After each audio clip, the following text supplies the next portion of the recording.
Hello bookworms, I'm Hannah, and this is a book haul video of all the books I got in March. I have 8 books to share with you, and in terms of genre, there is a little bit of everything, so let's just dive right in.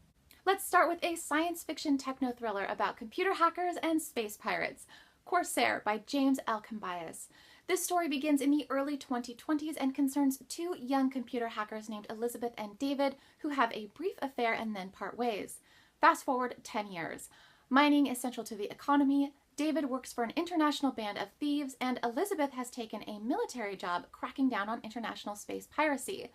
While fighting for control over a lucrative ore drop location in international waters, Elizabeth and David are pitted against one another in a game of high stakes. In the realm of historical crime thrillers, I have The Fifth Petal by Brunonia, which is the sequel to The Lace Reader.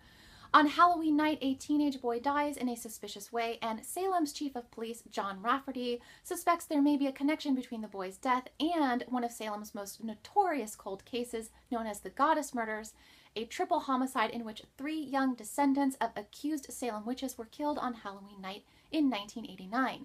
John Rafferty teams up with the daughter of one of the victims in a search for truth, but their efforts to exonerate the prime suspect in the case means going head-to-head with dangerous forces and questioning whether or not the devil and witchcraft are to blame for the boy's death.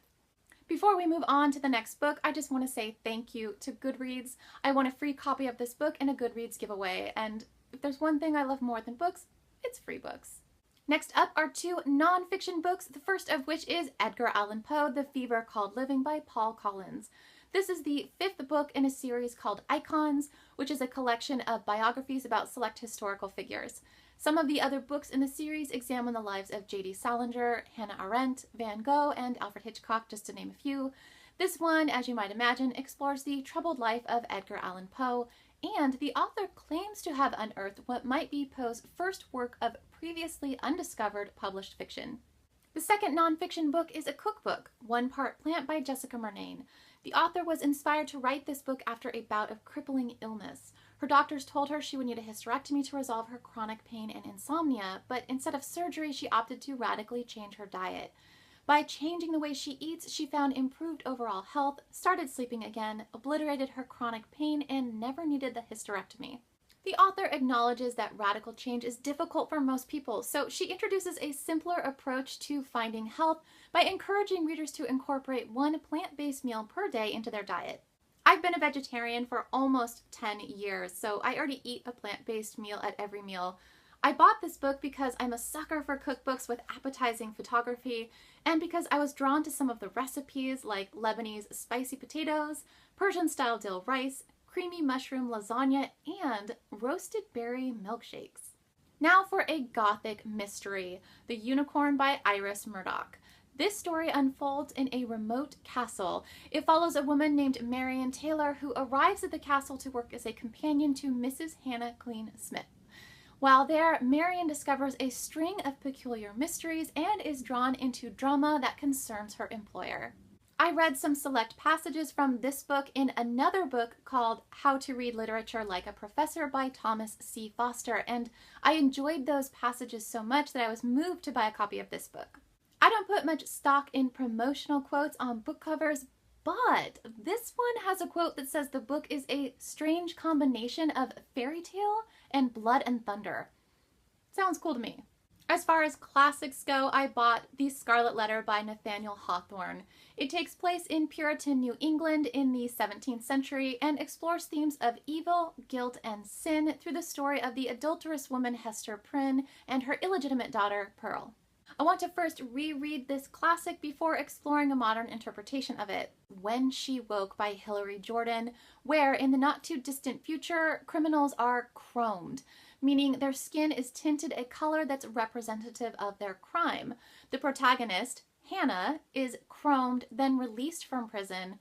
Hannah's color is red, the crime for which is murder. I would have just gone down to the library and checked out this book, but then I saw this edition with incredible cover art from illustrator Matt V. If you look closely, you'll discover there is more to this cover than first meets the eye. Matt V has done art for several book covers, so for those of you who are interested in seeing more of his work, I'll provide a link to his website down below. Finally, let's talk about supernatural and folkloric books, beginning with Lips Touch 3 Times by Laini Taylor. This is a collection of 3 stories about love that hinge on a kiss that's no ordinary kiss. Inside this book, readers can expect to find alternate worlds, curses, vindictive spirits, dangerous shape-shifting creatures, demons, goblins, beautiful girls, and more. As an added bonus, the book is illustrated by the incredibly talented Jim DiBartolo, who just happens to be the author's husband. Laini Taylor is one of my favorite authors. Her latest book, Strange the Dreamer, was my top pick for the month in my March wrap-up video. This is the last of her published works that I have not read, and it's one of the first books I'll be reaching for once I finish reading this year's longlist for the Bailey's Women's Prize.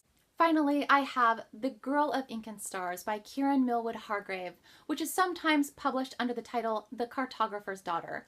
This is the story of a girl named Isabella Rios who is forbidden to leave her island, but when her dearest friend goes missing in the forgotten territories of the island, Isabella volunteers to lead the search to find her friend.